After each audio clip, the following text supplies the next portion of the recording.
Hello, and welcome to The Catch, Redcar's fishing story past and present. I'm Carmen Marcus, author, poet, fisherman's daughter and Redcar lass. In this episode you will hear how the Daisy Ellen saved the life of Tony Young and how he saved her life in return and brought her back to Fisherman Square. Anthony's my proper name, but I get called Tony. Tony Young. Tony Young. That's brilliant, thank you. And Jack, could you just introduce yourself as Jack Kenyon? Yes, I'm Jack Kenyon, but my proper name is John, but I don't answer to it. No. Thank you. Yeah. Should we hear the story about the Daisy Ellen then? Maybe if we go back to the beginning. Well, I remember her coming when she was new. Yeah. I used to walk. I can remember when I had the John and Alan, the cobble.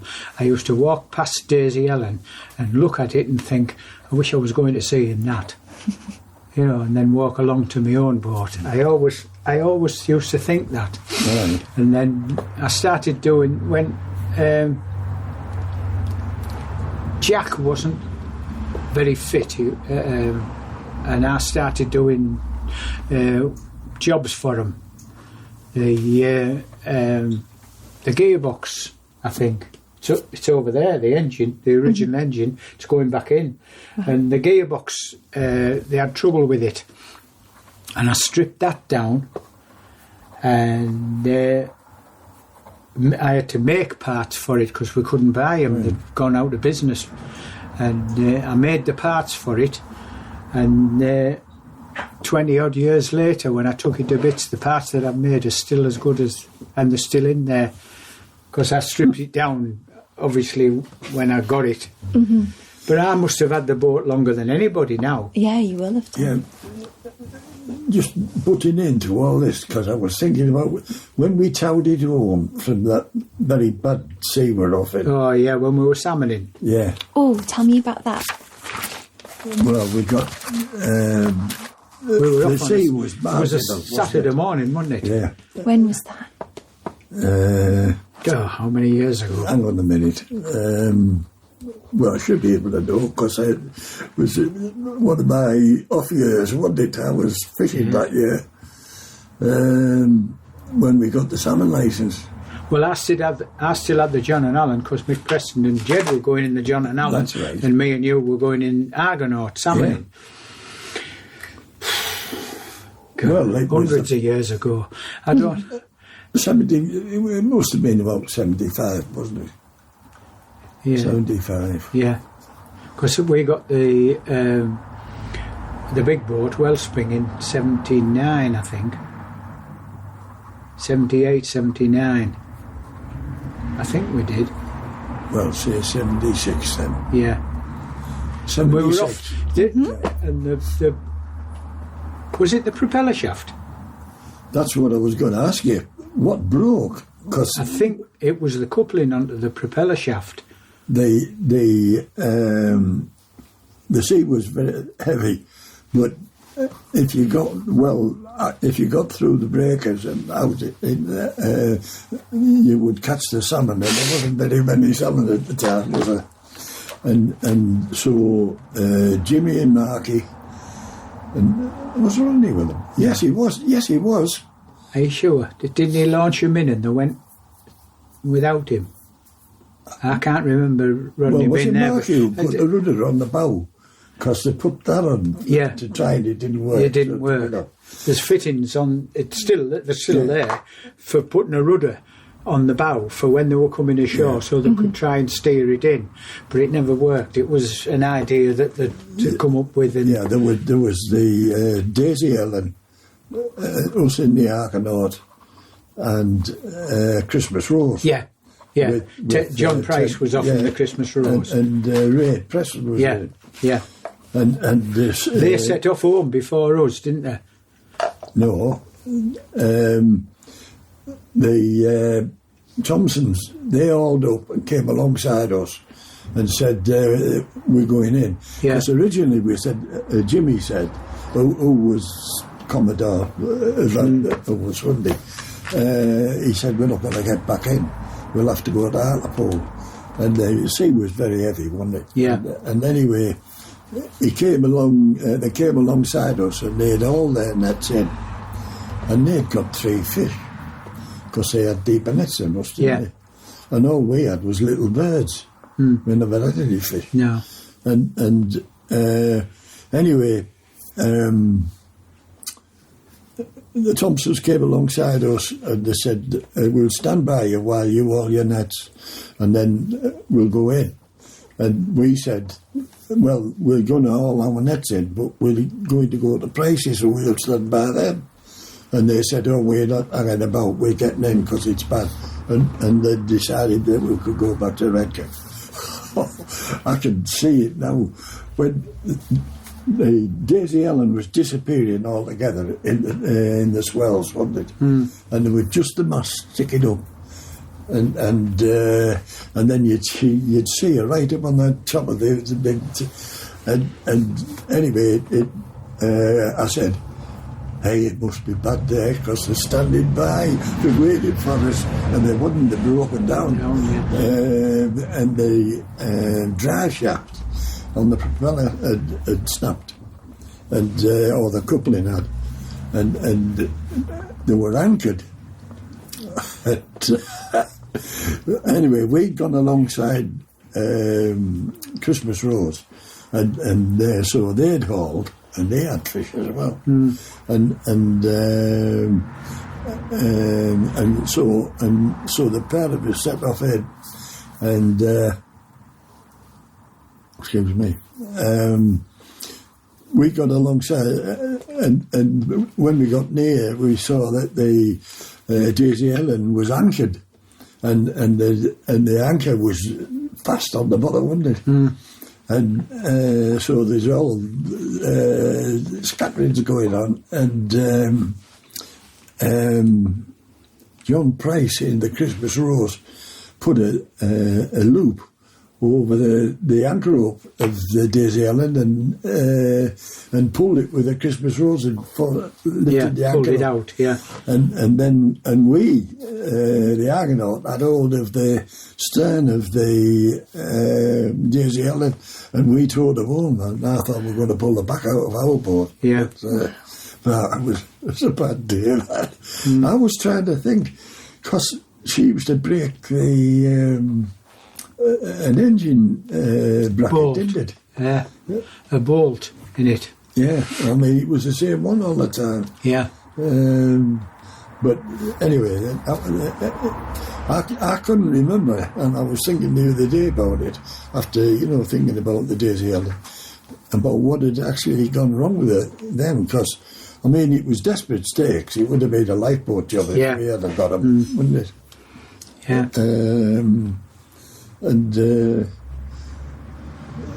And they came for us when we hit the boiler. Oh, yeah.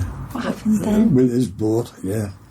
I always got the blame for it. Oh. But I wasn't steering. Oh, dear. It wasn't me. But I took the blame for years because everybody thought I would be. What happened was Jed was with us. He was the crew. And we were going, it was New Year's Eve, and we were wanting to get the net in the water before daylight. And the other gentleman that was in shares with me with the boat. Which boat was it, Tony? Oh, you don't really want to know who it was, do you? No. Well, he'd slept in. So me and Jed are down at the board waiting. And so we went round, knocked him up. So we never ever run the engine at full speed, never. And we were going at full speed to get out to get the net in the water. And me and Jed are busy pulling the net out, getting it already shackled up. And he run across the top of the boiler, did this other gentleman, and both me and Jed. This is the wreck, the boiler of the... Fell down into the bottom of the boat, because she just, bang. And the propeller, with it was like that boat, with a drop propeller. Of course, what happened was the propeller come up because it run over the top of the boiler, and it just machined a great hole in the bottom of the boat, spinning round. And it rove it out of the coupling. We couldn't go anywhere. We had a big hole in the boat. It was black dark, right? So, she was filling up with water really fast. There was a big hole in the boat. And so Jed's like a man going like mad with a bucket, shifting the water out of it. All the flares and everything were all floating. The lad who was steering was sat on the engine box with his boots off, saying, "We're sinking, we're going to sink." But his coat's been set afire. So I pulled his donkey jacket off him, put it on top of the pot hauler, poured some diesel on it and set fire to it. Right? Jack was going to come off in Argonaut, so he's driving along the seafront, and his son, they're going home because they're not going to come off. So his son can see as you go along the coast road where the ground, and he said, "Dad, there's a boat on fire." Of course, when Jack looks, he's looking at grass because it isn't the home. And he says, "Well, there's only Tony off and he'll have a fire extinguisher. It won't be him on fire." So I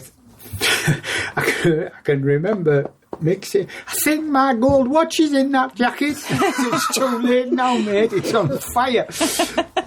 And anyway, the next thing was all the lights come on Daisy Ellen on the seafront, and Jimmy and your dad and Rodney come off for us, towed us home. By then, when they got to us, I had weighed up where the water was coming in, because we thought it was coming in up the bow, but it was that full we couldn't see. And anyway, we found out what it was, so I took my mate sat with his boots off, so I took his socks off him, his sea boot socks, pulled them off his feet, wrapped them together, got a sack, put it in the hole that was in the boat, the bottom of the boat, and stood on it, holding the seat, forcing down to stop the water coming in. Jed says, "I think you must have found the only hole, because this level of water's going down." Right. So next thing is Jimmy and Marky come and they get hold of us and the tower's home. And we got it back ashore, and then I mended it, did all that was required to put it back to rights. And years after, when I'm doing the Daisy Ellen for the first time, when I brought it back, there's a lady, what they call it, that writes the books, Gloria Wilson. So she comes along and she's talking to me about the boat, what are we doing, and all the rest of it. So I said, "I'm saving this boat's life because it saved mine." So she said, "Oh, right, what was that?" I said, "Well, I'm going to tell you the story, but I said, whatever you do, don't print it. Because I said, the person who was steering the boat won't like it." So I told her the story, and she printed it. But she didn't put his name to it. So everybody thought it was me that was steering the boat, and they have done for donkey's years. Many people know that it wasn't me, it was another lad, only Jed, and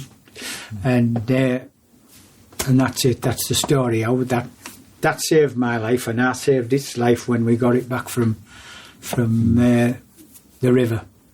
So I'd love for you to tell me the story about Berwick Hills as well, and just sort of. Oh, when we found out we tried to find out who owned it, and the harbour people wouldn't give us the name.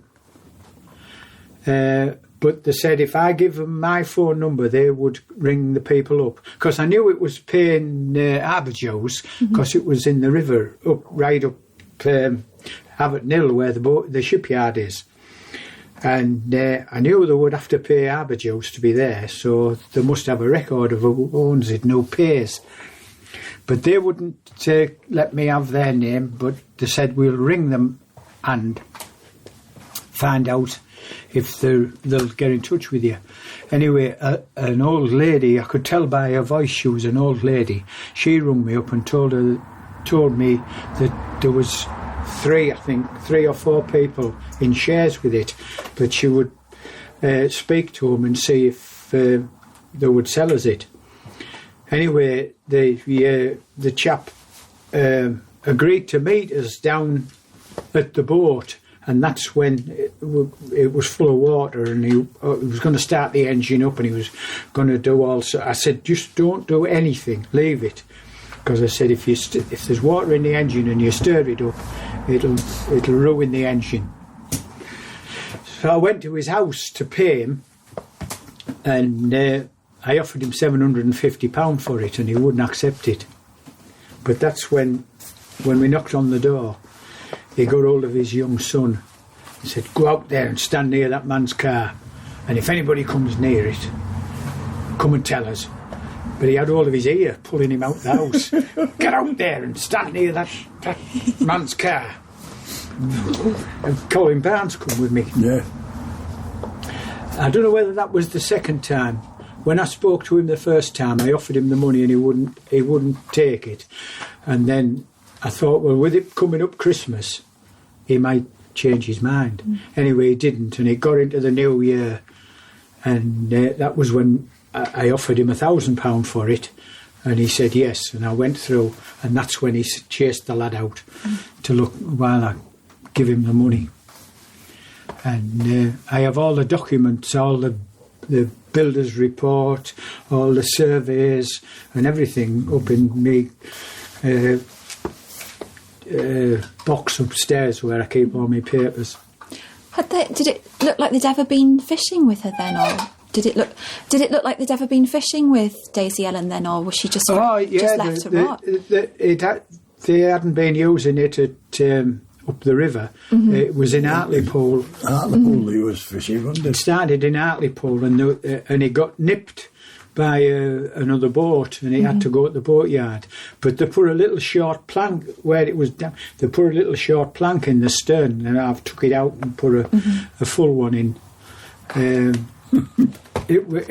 What they'd been messing about with had gone rotten, hadn't it? Yeah. The Samson post and the plank had rotted. So she was pretty sad when she came home, wasn't she? Oh yeah. You know, on Nellie's birthday. Red, yeah. Oh, painted red. I remember it had a wheelhouse on it, and Mick Gorrell, he's gone now, he's passed away. He come round, and we got a few people really interested, and Mick come round and he said, what are you going to do with that wheelhouse? I said, I'm taking it off.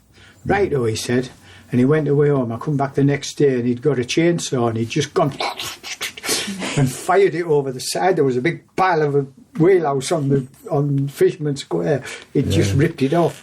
I was thinking about it yesterday, and Puddy was working on it. He was, yeah. Doing something with, I think he was pulling listings off or something.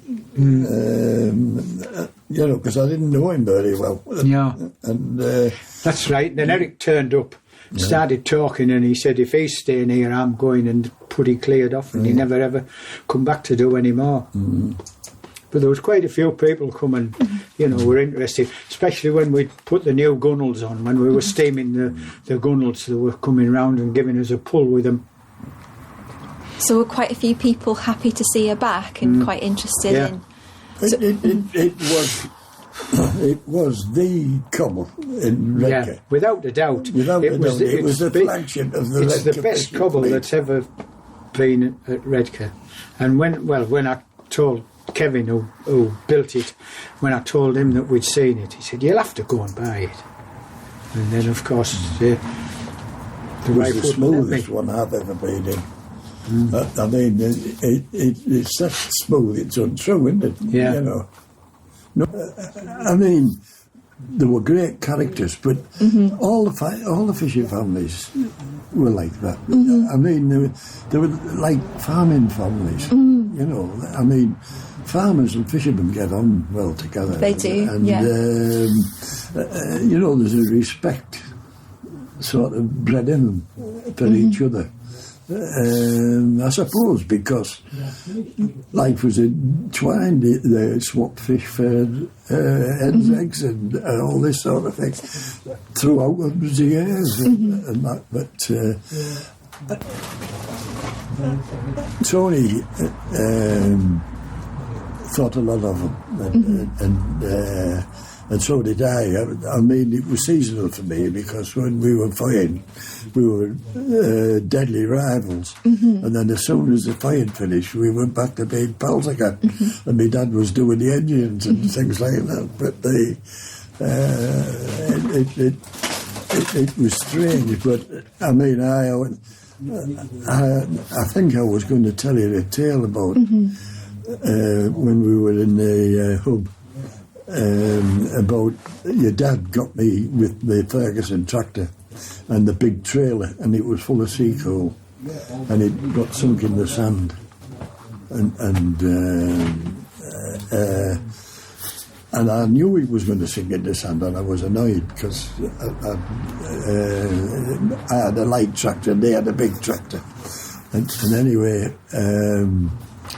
I said, she's going down, and because I knew how to drive a tractor, and your dad said, right on then, and the pair of them, Jimmy and him, jumped off, and they said, but when we give up, eye up, you know, and I said, right on, and they gave the eye up, and I mean, the two of them lifted this trailer which weighed a ton and a half or something like that, and there was a mountain of sea coal on it, and I got the tractor onto the concrete, onto the slipway, and away we went with it. So we were all smiles again going. But it was because they lifted together so perfectly that they moved it, you know. I mean, they handled the Daisy Ellen with the utmost skill, because there is a lot of people think that everybody can do it because it looks so easy when they're doing it at Redcar, you know, and well, it isn't, and they used to do it because when I had a smaller boat, and I'd been done my travels and things, and Tony had the Daisy Ellen, and he came alongside me while I was fishing and said, we've been big pals, you know, and we'd sort of got apart, but anyway, he said, you want to pack in that little thing, he said, and come with us fishing in this, you know, this is the Daisy Ellen, which is what I did. And I went back, and I was surprised actually. The boat didn't handle as good on the sand for us as it did for Thompson, you know. and that's it. The one I've got, the one he's got now, is the one I had built, and it's even better. And no matter who's working, you know, but.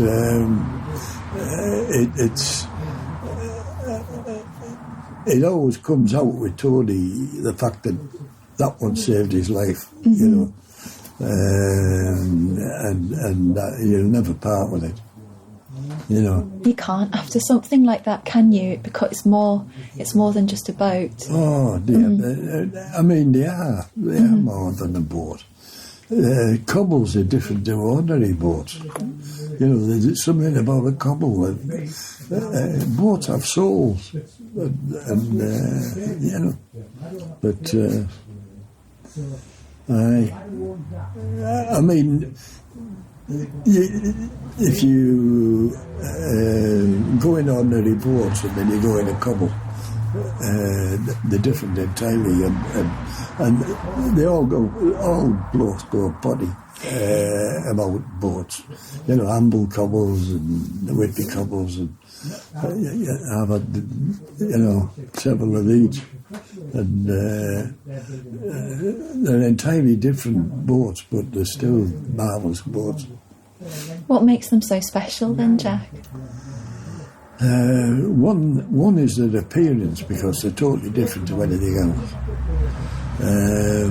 and they've got Viking ancestry, and they are much steadier than ordinary boats in the working area where you were doing your work. They've got a flat bottom aft, which means that it's steady, and then you've got a sharp bit at the bow for coming through the breakers. And over the hundreds of years that have been on the go, the shape has developed into a marvellous seaworthy shape. Cobbles, you get a pride of ownership, which my first cobble in 1956, I couldn't sleep unless I'd been down to it at night and seen it was all right. It stood on the promenade,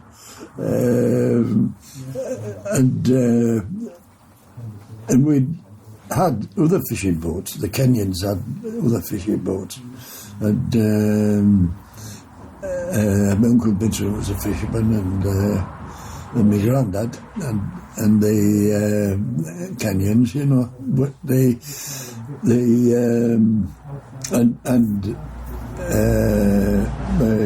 Uncle Vincent and Uncle Jack Thompson, they fished together during the war when the lads were all away in the war.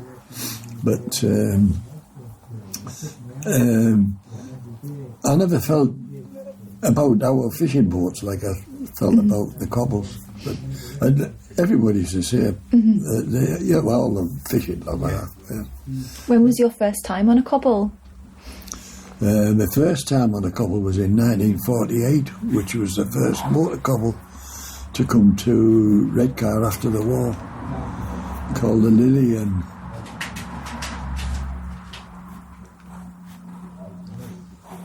You can see, you know, when you said they've got Viking ancestry, you can see in the shape of them, can't you? Those long boats, and the way that I don't know if I'll use the right terminology, but the way the planks are laid. Clinker. The clinker, yeah. Yeah, well, that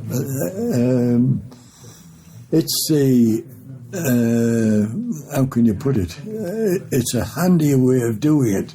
With the kind of wood you've got in the Mediterranean, they have different wood, and so they developed using shorter and narrower planks, where you could use very big broad planks, and the wood split straight at the time, because they didn't have the tools to plane them and things like that. They used cross axes for nearly everything, you know, an axe put on the wrong way around, so that you're going like that with it instead of going like that with it. And it's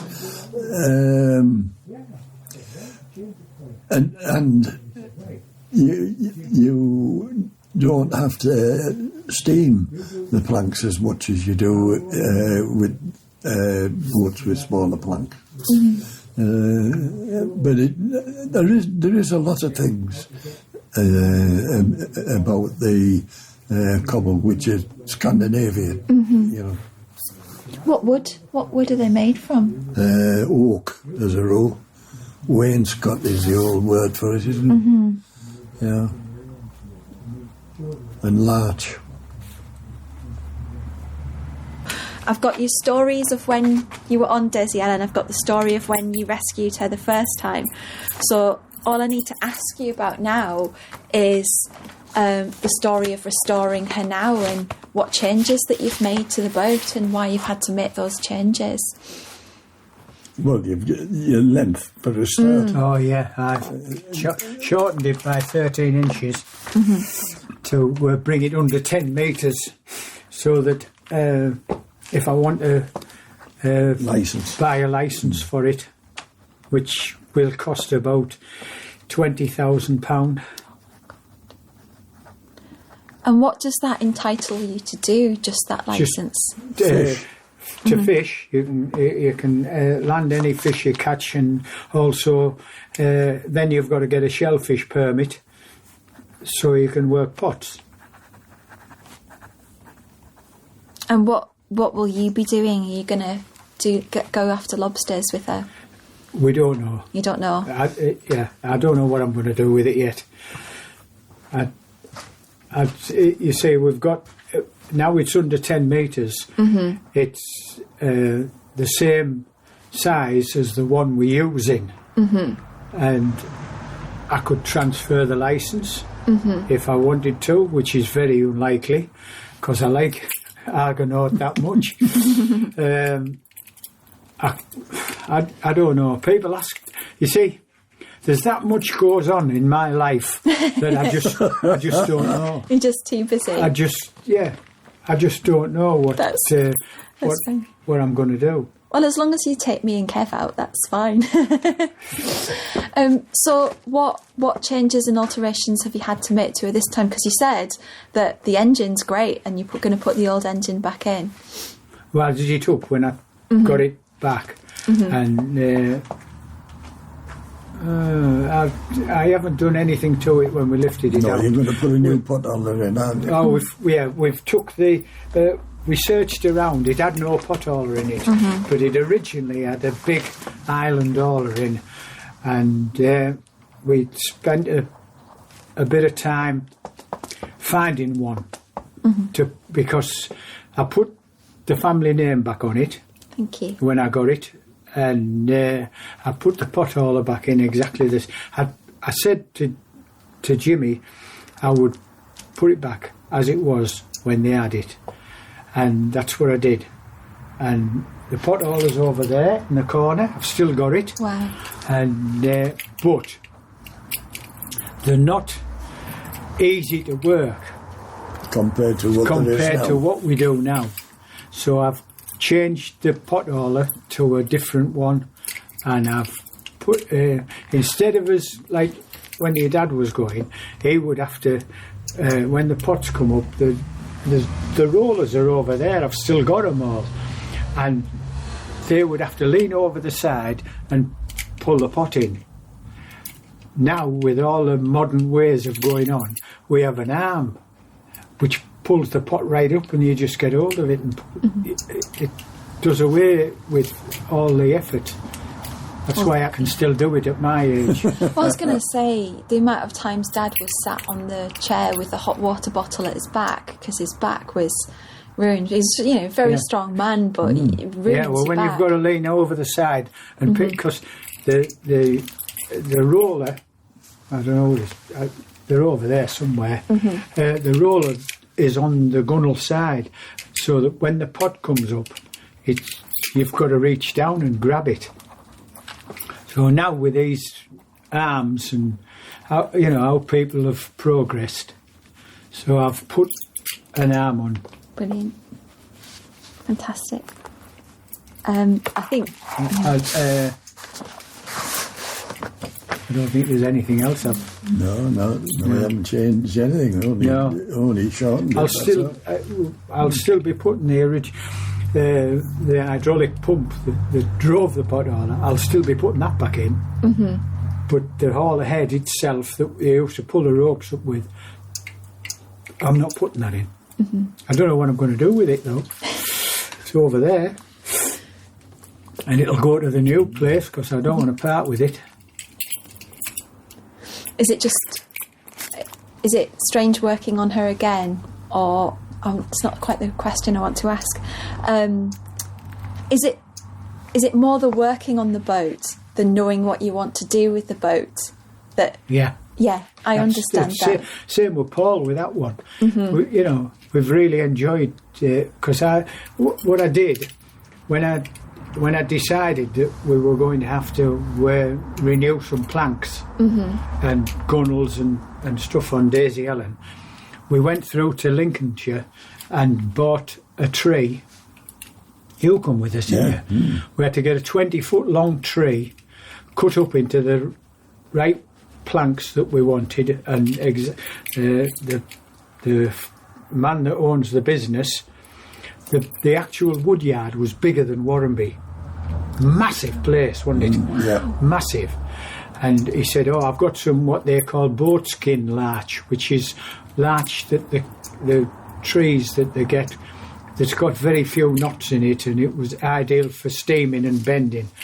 So he took us round to where this pile was, and we measured the tree, and we found out what we wanted. And then we went back to I went into the sawmill and watched him cutting. He wanted to show me, not the tree I wanted, it was still in the yard, but he wanted to show me what machinery they had.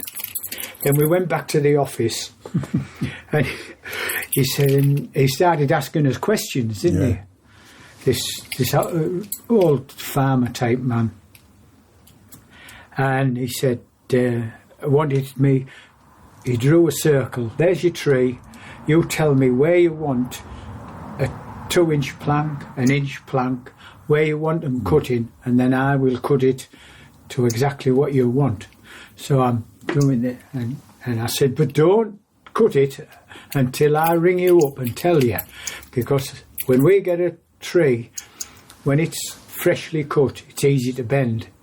Once it's dried out and gone hard, it's harder to bend it round the boat. So he's asking us questions, and he said, I'll just show you a photograph. And he went away and he come back with the photographs of an 80-foot launch ketch, sailing ketch that he'd built. And I said, what were you asking questions about? I said, I wanted to know what you know. He said, I wanted to know if you knew what you were doing. Amazing. You said that, didn't you, about farmers? Yeah. Mm-hmm. It's the same, isn't it? They need to trust you. It's that trust, isn't it? We brought it back and we stowed it up on top of the building up there. Mm-hmm. He brought his wagon alongside and we passed it up, covered it all up on the building, right? And along came Provider. So we used all the wood that I'd bought to put in Provider. And then when we come to start on Daisy Ellen, we haven't got no planks. So we've then got to go and search for another tree, which Paul did, and he got us a tree and got it cut. Fairly local. Yeah, he found one local. So we got all the wood we wanted. Wow. But the original wood that I got for Daisy Ellen went in that one. Mm-hmm. Mind, we went to Wales for another boat, didn't we? The Willy-Nilly, South Wales, this famous boat, because it's been to Germany and all over the place. The sailing club, it's in our backyard. You'll have to do something with it. This chap who was going to do it up, he fell on hard times. His son died. His son died, and the yard was full of tractors and British motorbikes. Oh, yeah, also. Fortune in classic artefacts. And anyway, we came and had a look at this boat, and it was covered in briars. Brambles, yeah. And corrugated iron had just been thrown on top of it. And it was in this barn, half a barn, roof. A Dutch barn with the 4 legs and a roof and no sides. And so the wind blows through. Anyway, we're looking at this and I thought, a rare job, this. And but it was famous in 1960. It had sailed to the Baltic. Yeah. It sailed it. The fellow who had it built sailed it to the Baltic. And anyway, he and this chap He said, right, he said, I've had all kinds of people here to see this thing. He said, the first people who know what they're talking about, you two.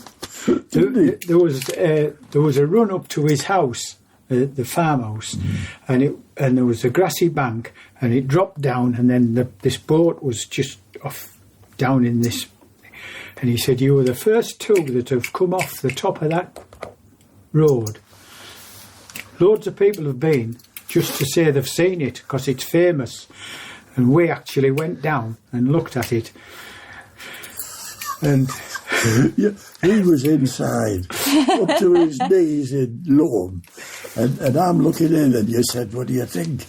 And I said, I think it's too much. And he says, but it'd be fun. Thank you for listening to Daisy Ellen Rescue and Return.